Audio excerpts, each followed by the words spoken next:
Hey guys, thank you for tuning into Sci-Fi Network. I'm Eric. Today I went 5-0 playing Qliphorts, and I'll just get directly into the profile. Okay. I played 3 Scout. It's pretty much what makes the deck run. Like, this is what you have to hit if you're playing this deck, because it's probably the best card in here. You just pay 500 and search every turn. It gets really good. I played 3 Disc. A lot of people play 2 of this. I found myself cycling through this card a lot, so I just decided up to 3 because a lot of times I had to search myself for a big beater while I have skill drain. So it worked out pretty good playing 3. I played 3 Carrier. Bounces back a monster when he's tributed, so you're going to tribute him off for Disc to get your special summon and just get the OTK off. I played 3 Helix.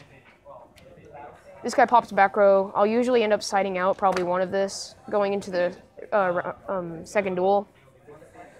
He's decent. Like, he's probably not the best, but you do really need him in some cases, like the certain decks you play. Like, yeah. 1 Shell because he gets your OTK off very easily.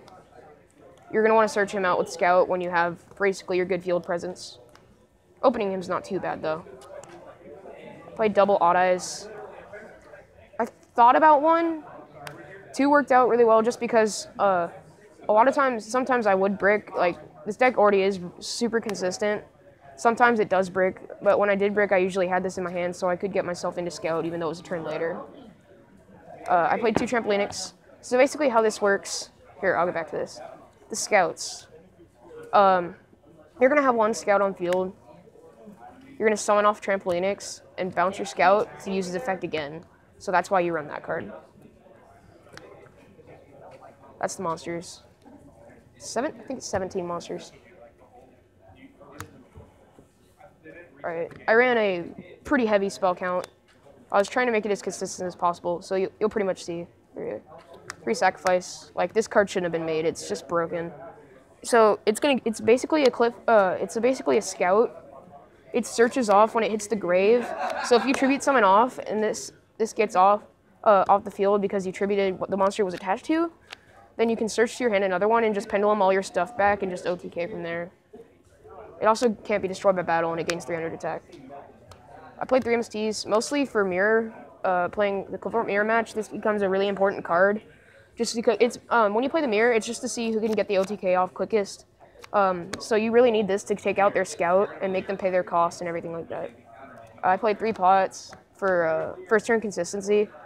A lot of times when I use this, it was very consistent playing this card because I would open up with no Scout and get a pot off, and I'd usually either grab myself a Summoner's Art or a Scout or a Scout straight out, or something that'll get me into it. So it was very consistent. And I ran 3 Upstart because 1,000 life points really doesn't matter when you're playing an OTK-oriented deck like this one, and just it goes off so quickly.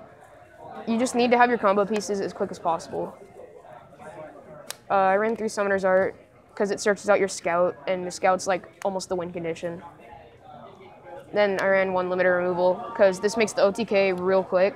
So I was playing someone today, I think it was Tower Knights. I dropped just 2 monsters out, so he's basically, yeah, that's fine and everything. And then I just dropped the limiter and he scooped because that card, it ruins it. It just takes the duel pretty much. It's the spells, like very heavy spell count. So traps, it was pretty staple stuff. I went 3 Skill Drain. It's the best card in the deck. You really can't run it without this because this is going to boost up your stuff when it is on the field. Like, they'll summon themselves, so they'll become 1,800 attack monsters with level 4. When you have Skill Drain, they'll go up to their original attack. So, like, if you have a Disc, he's going to go up to 2,800 beater, which is just going to wreck everything. So, and it also just, like, completely kills a lot of the decks right now. Like, especially Tower Knights, like, they can't get anything off. I ran for the staples, I ran Bottomless, Compulse, Solemn, and Torrential, just staple traps. This card, like, your monsters being destroyed is really not important because next turn you'll just get them all back by penduluming them off. And, like, again, life points don't matter. Compulse is a good card, and Bottomless. That's the main deck, 40 cards. Yeah. Okay, Real quick question. Main Yeah. deck alone, price. The main deck can break over $800. It's like it can go $700 to $800. As of right now. Yes, Okay. it's a pretty And expensive deck. you have everything completely hollowed out. So everything. Not everything, just the skill drains, but that's way too expensive. They go for too much. Okay. I didn't know they had. They have an ultra. It looks so sweet, but it's not $50 worth. Okay. Go ahead. Yeah. Continue on to the Yeah. extra deck. All right. So like the extra deck, it's pretty staple. It's just rank 4s galore pretty much, and then like a couple rank 5s because sometimes, like pretty much never, you'll make rank 5s out of scouts. So I ran 2 Castell. It's better than 101 right now. I did run a 101, as you'll see, but yeah. 2 of this because I had the space to run 2, and it's the new card out of the new challenger set. It's actually quite good because you can just like have a beater on the field and they'll half its attack. It'll gain it permanently. It'll gain that half attack. So, I mean, you really don't use the extra deck very often, so you can run the deck pretty much without an extra deck, and you'll be completely fine. So right off the bat, you'll cut off almost $100 of your deck. It really doesn't need it, but this is just stuff that's gonna help you in certain situations when you don't have your scales set up to go pendulum off and just win. I ran an Exton for reasons, like everyone knows why Exton's good. I ran a 101 because, again, I had the space. Castell is better, but if you have the space, then it's something good to throw in. The Abyss Dweller, And because Castell is better in your opinion. in my opinion, it is better. I ran an Abyss Dweller because Burning Abyss, it'll stall them out for a turn, just let you get your stuff off. It'll hurt them, so yeah.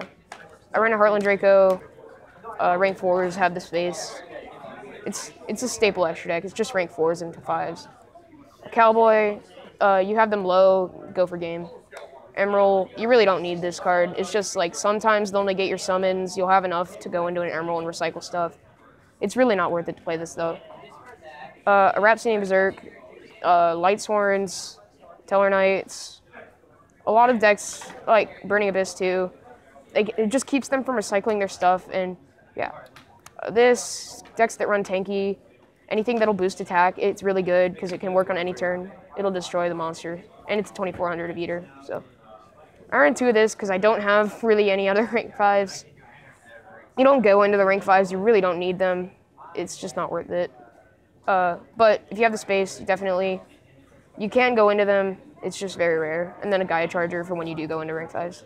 Okay, and extra deck worth? Hmm.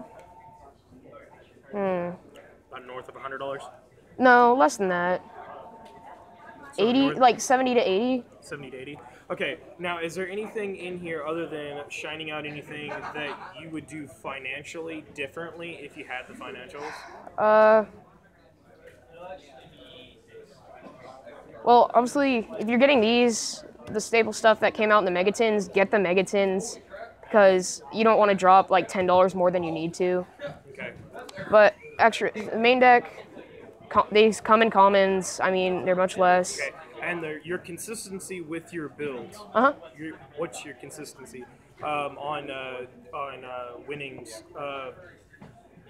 Normally, how long have you been running the deck? 2 weeks, maybe 2 a weeks? little less. Out of those 2 weeks, how consistent have you been? Well, when I started playing it, my build wasn't too great. Like I made a lot of changes. I kind of settled on this one with the upstarts and the pots. It makes it very consistent. And I think it gets you your pieces much faster. I have been consistently winning. Like I've done pretty good at other places too. But yeah, I mean, this build, in my opinion, it works really well just because of the consistency. It'll let everything go off really well, and I just think it's a good build. I personally think it's a good build. There's a lot of different builds out there for this deck, but yeah, I mean, it's pretty consistent. Okay. Thank you guys again for tuning into the Sci-Fi Network. He is our champion for our additional tournaments. I will have the deck profile for our decisive dueling up shortly.